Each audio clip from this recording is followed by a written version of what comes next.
आज देखेंगे हम आगे के questions from question number 31 to 40। ठीक है, होप आपको जो लास्ट वीडियो है वो समझ में आया होगा। अगर आपको मेरे वीडियोस अच्छे लगते हैं तो प्लीज़ मेक श्योर आप इसे लाइक कीजिए और सब्सक्राइब कीजिए चैनल को, ताकि आपको ऐसे ही जो वीडियोस है वो आपको अपडेट होते रहे। ठीक है, तो चलिए स्टार्ट करते हैं आज का। Identical wire of nichrome and copper are connected in series in a circuit, the result is greater current in nichrome, greater current in copper, greater heat in nichrome या फिर ग्रेटर हीट इन कॉपर। तो series connection में current जो है वो same ही रहता है, ये आपको पता है। ठीक है, चाहे वायर कॉपर का हो या फिर निक्रोम का हो। तो सीरीज का सिंपल रूल होता है I1 equals to I2 I3, है ना, मतलब कि सेम करंट हर ब्रांच इसमें। ठीक है, जो भी मतलब कंपोनेंट्स कनेक्टेड है उसमें। तो ठीक है, और दूसरा पॉइंट इसमें ये आता है कि हीट किस में ज़्यादा बनेगा। तो हीट का फॉर्मूला क्या होता है, ये होता है I2RT। ठीक है, हीट का फॉर्मूला क्या होता है, I2RT। मतलब दोनों वायर में करंट जो है वो तो सेम ही रहेगा, बट निक्रोम का रेजिस्टेंस कॉपर से काफ़ी ज़्यादा होता है, इसलिए जो हीट है निक्रोम में वो ज़्यादा बनेगी एज कंपेयर टू कॉपर। तो इसका आंसर क्या हो जाएगा, इसका आंसर होगा option 3, greater heat in nichrome. Next आता है the effective resistance between B and C of letter A containing resistance as shown in figure this। ठीक है, तो ये दिख ही रहा है आपको B और C के बीच का जो है इक्विवेलेंट रेजिस्टेंस निकालना है। तो कैसे कैसे होगा, अगर करंट यहाँ से फ्लो होता है तो ये यहाँ पे जाके और यहाँ पे जाके स्प्लिट अप हो जाएगा। अब इस ब्रांच से जो करंट है वो इधर भी आएगा, है ना। तो बेसिकली आपको देखने को मिल जाता है कि ये वाला जो है पार्ट वो पैरेलल में है इसके। ठीक है, तो 10 + 10 कितना हो जाएगा, 20। तो ये 20 ओम किसके पैरेलल में है, इस 10 ओम के पैरेलल में है। तो हम इसको पहले सॉल्व कर लेंगे। ठीक है, तो 20 × 10 डिवाइड बाय 20 + 10 कितना हो जाएगा, ये हो जाएगा 200 डिवाइड बाय 30। 3 3 कैंसिल, मतलब कि 20/3। ठीक है, तो इस ब्रांच का अब रेजिस्टेंस कितना आ गया, 20/3। अब ये वाला और ये वाला ये कैसे कनेक्टेड है, सीरीज में। तो 20/3 + 10 + 10 कितना हो जाएगा, ये 20/3 + 20। तो 20 + ये 60 डिवाइड बाय 3, ये हो जाएगा 80 डिवाइड बाय 3। तो इक्विवेलेंट रेजिस्टेंस हमारा कितना बन जाएगा, 80 डिवाइड बाय 3, मतलब कि ऑप्शन 4 हो जाएगा हमारा correct answer. Two resistance are in parallel and gives the combination of resistance कितना, 6/5 ohm. One of the resistance is broken and the effective resistance is कितना है, 2 ohm. The resistance of the broken resistor is. तो basically इसमें क्या बोला है कि are equivalent आपको दिया है कितना, 6/5, और R1 अपने को समझ लो यही ब्रोकन हुआ है तो यही निकालना है, और R2 दिया हुआ है कितना, 2 ओम का। ठीक है, तो हमारा जो फॉर्मूला है वो हम लगा लेते हैं। क्या था हमारा, R equivalent is equal to 1/R1 + 1/R2।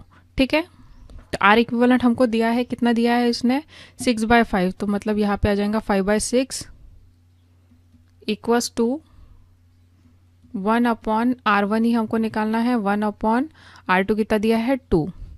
ठीक है, तो इसको इधर लेके चले जाएंगे, इसको हम इधर लेके चले जाएंगे, कितना हो जाएगा, 5/6 - 1/2 equals to 1/R1। Cross multiplication कर लेते हैं, कितना आ जाएगा ये, 10 - 6 अपॉन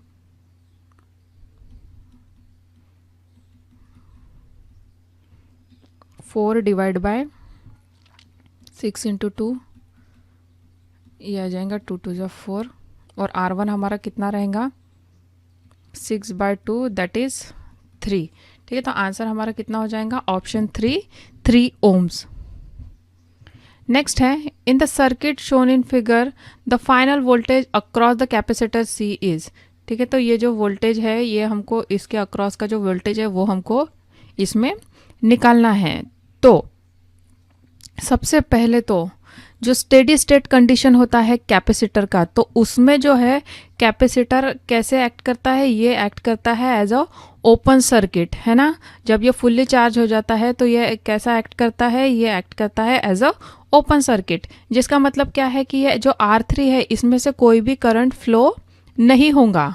ठीक है, यहाँ ये जो सर्किट है इसमें कोई भी करंट फ्लो नहीं होगा। और अब ये हमको क्या बोल रहा है, वोल्टेज अक्रॉस निकालना है हमको कैपेसिटर।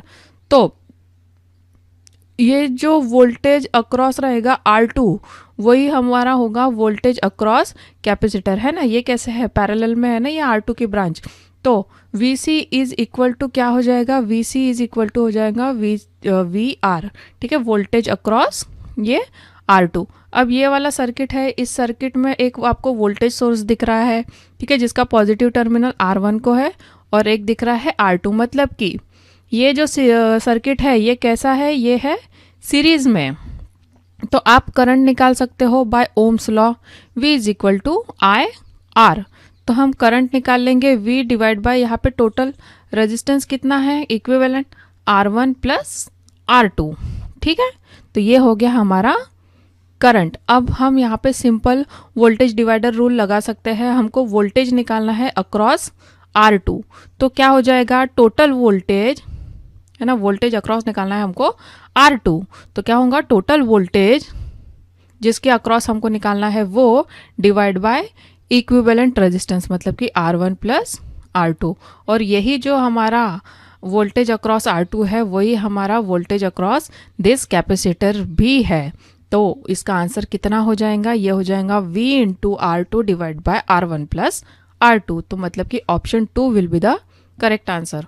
होप आपको समझा होगा। इसमें यही एक कॉन्सेप्ट लगता है कि स्टेडी स्टेट कंडीशन में जो कैपेसिटर है वो एक्ट एज ओपन सर्किट होता है, एंड जो करंट है इस R3 के अक्रॉस, ये यहाँ पे R3 है, इसके अक्रॉस जो क्या होगा वो 0 हो जाएगा। ठीक है, चलिए नेक्स्ट देखते हैं। Two identical cells are connected in series and send a current of 10 ampere through 5 ohm resistor. When they are connected in parallel, they send 8 ampere current through the same resistor.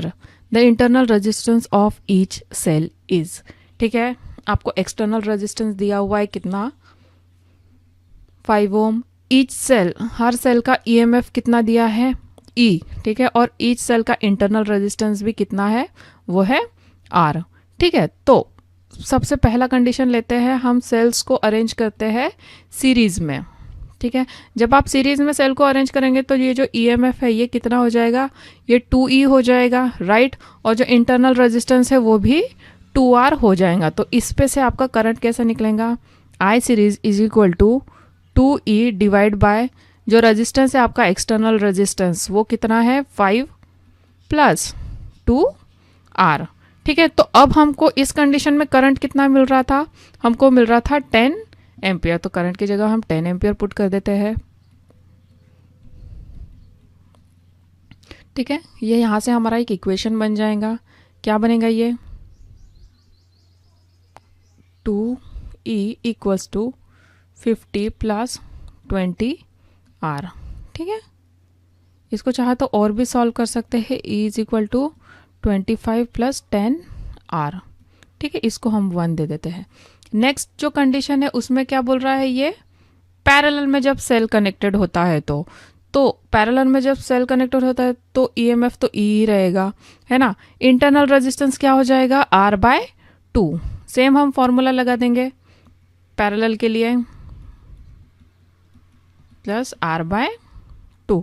अब कितना current दे रहा था ये, अब दे रहा था हमको 8 ampere जब हम इसको पैरेलल में कनेक्ट करते हैं तो 8। अब मैं डायरेक्ट ही इसको लेके चले जाती हूँ, बाय 2 इक्वल्स टू E। मतलब E हमारा कितना हो जाएगा, वो हो जाएगा 4R। ये हो जाएगा हमारा इक्वेशन 2। तो जब आप इसको सॉल्व कर लोगे तो आपको इंटरनल रेजिस्टेंस कितना मिलेगा, ठीक है। माइनस करते हैं इक्वेशन 1 माइनस इक्वेशन 2,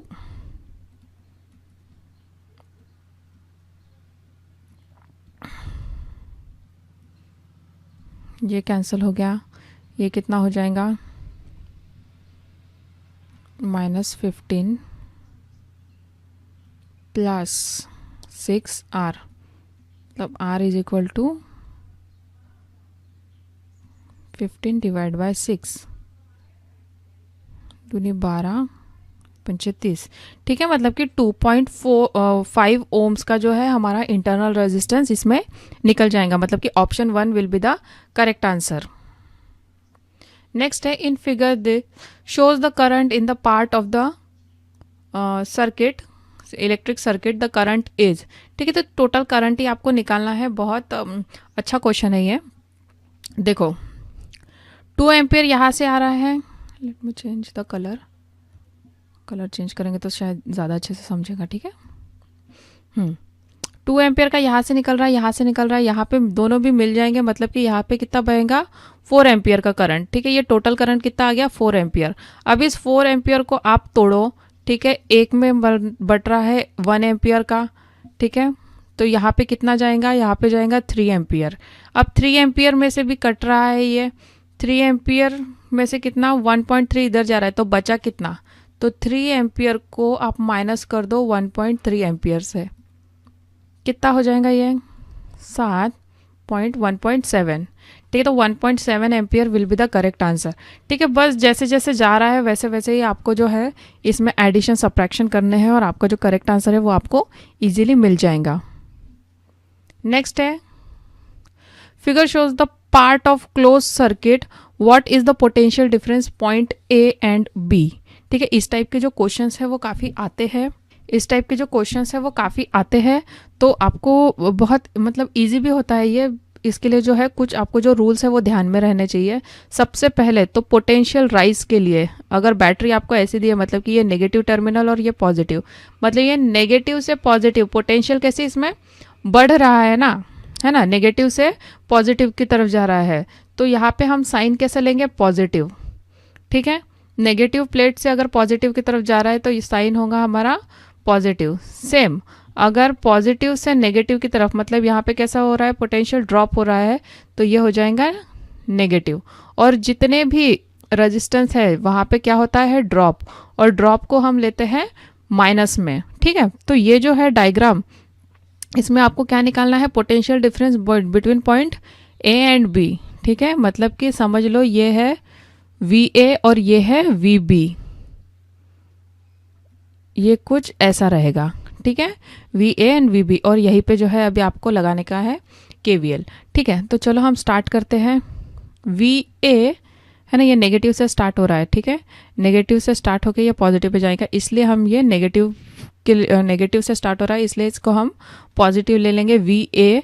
अब 3 एम्पियर और ये रेजिस्टेंस कितना है 1 ओम का।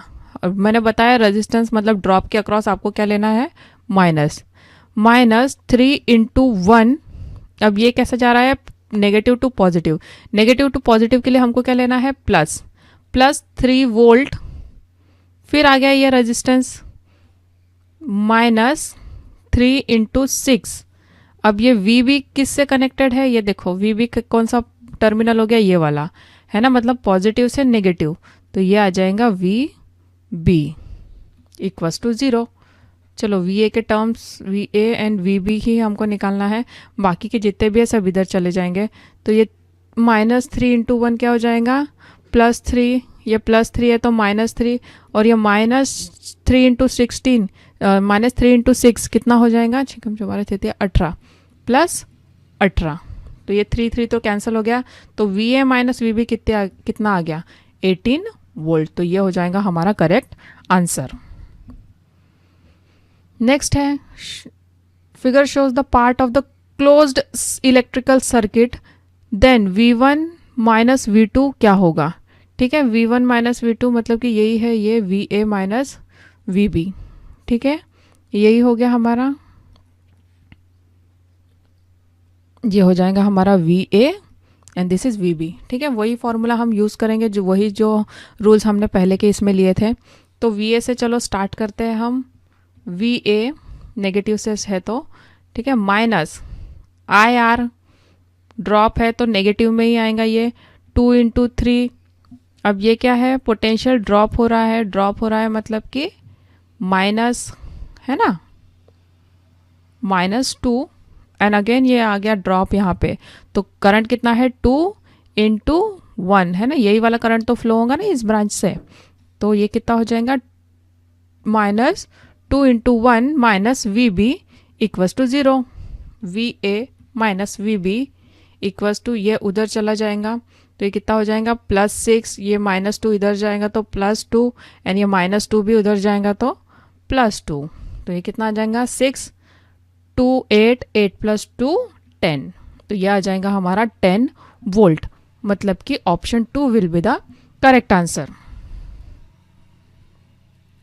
नेक्स्ट है a current of 2 ampere flows in a circuit, the potential difference V A minus V B is, देखो यहाँ पे भी हमको यही निकालना है V A minus V B, ठीक है। अब ये जो नोड है ये यहाँ पे ये जो बन रहा है वी डी, इसको हम ले लेंगे वी डी इक्वल्स टू 0, ठीक है, इसको हम मान लेते हैं 0, तो क्या हो जाएगा हमारा, इस पॉइंट का हमको वोल्टेज निकालना है और इस पॉइंट का निकालना है, तो ये क्या होगा V A equals to V D minus, ये करंट है 2 एम्पियर का, ठीक है। जब आप ये ब्रांच देखोगे ये 2 + 3 कितना हो जाएगा 5, और ये भी 3 + 2 कितना हो जाएगा, ये हो जाएगा 5, मतलब कि दोनों भी ब्रांच में जो है इक्वल ही करंट फ्लो होगा, है ना। तो 2 एम्पियर का 1 एम्पियर इधर और 1 एम्पियर इस डायरेक्शन में, ठीक है। तो 1 1 हम मान के चलते हैं, तो V D minus 1 into 2 equals to कितना आ जाएगा, वी डी तो हमको पता है 0, 0 - 2 equals to -2, V B equals to V D minus, ये कितना हो जाएगा 1 इंटू 3, वी डी कितना है 0 - 3 दैट इज -3 वोल्ट। तो अब ये क्या बोल रहा है V A minus V B निकालने के लिए, है ना, तो ये कितना आ जाएगा -2 माइनस ऑफ -3 दैट इज -2 + 3, जो कि हो जाएगा +1 वोल्ट, मतलब कि option 2 will be the correct answer. For what value of unknown resistance X the potential difference between point B and D will be 0 in the circuit shown in figure। तो ये आपको दिख ही रहा होगा, ये क्या है व्हीटस्टोन ब्रिज है ये, इसको जैसे हम मान लेते हैं 1 2 एंड दिस इज 3 and 4, तो ब्रिज कब बैलेंस होगा, जब 1/2 होगा एंड इक्वल्स टू 3/4, ठीक है। ये जो ब्रांचेस है मैंने इसको नाम दे दिया है, तो ये आपको इक्वल करने हैं, तो ये जो है आपको तब जो है ये x मिल जाएगा। सिंपल दिख रहा है, ये रेजिस्टेंस कैसे कनेक्टेड है, पैरेलल में है। सबसे पहले तो हमको इनको ही सॉल्व करना पड़ेगा, ये वाला जो इक्विवेलेंट रेजिस्टेंस है, तो ये क्या हो जाएगा 1 इंटू 1 1 + 1 2, मतलब कि 1/2, तो ये कितना आ जाएगा, ये आ जाएगा कितना 1/2, तो हम ये बैलेंस कर लेते हैं, ये 1 + 3 कितना हो जाएगा, ये हो जाएगा 4, 12 + 4 हो जाएगा 16 एंड दिस इज 1/2, तो चलिए हम बैलेंस कर लेते हैं, ये कितना आ जाएगा 4/16 इक्वल्स टू 1/2x, ठीक है। क्रॉस मल्टीप्लिकेशन कर लेंगे, यहाँ पे तो पहले ही ये कैंसिल हो जाता है, तो x इज इक्वल टू क्या हो जाएगा 1/2 इंटू 4, तो ये आ जाएगा 2, तो x इक्वल्स टू कितना हो जाएगा, ये हो जाएगा 2 ohms, ठीक है। काफ़ी इजी था, दिखता कॉम्प्लिकेटेड है बट इजी है ये सब। तो ये रहे हमारे आगे के क्वेश्चन 40। नेक्स्ट वीडियो में जो है हम और आगे के और कुछ और डिफ़िकल्टी लेवल वाले क्वेश्चंस देखेंगे, ठीक है। ये जो सीरीज़ है इसमें सारे ही आपको देखने को मिलेंगे from easy to advance level question, ठीक है। होप आपको अच्छा लगा होगा, अगर अच्छा लगा है तो प्लीज़ मेक श्योर आप इसे लाइक कीजिए and thank you so much for watching.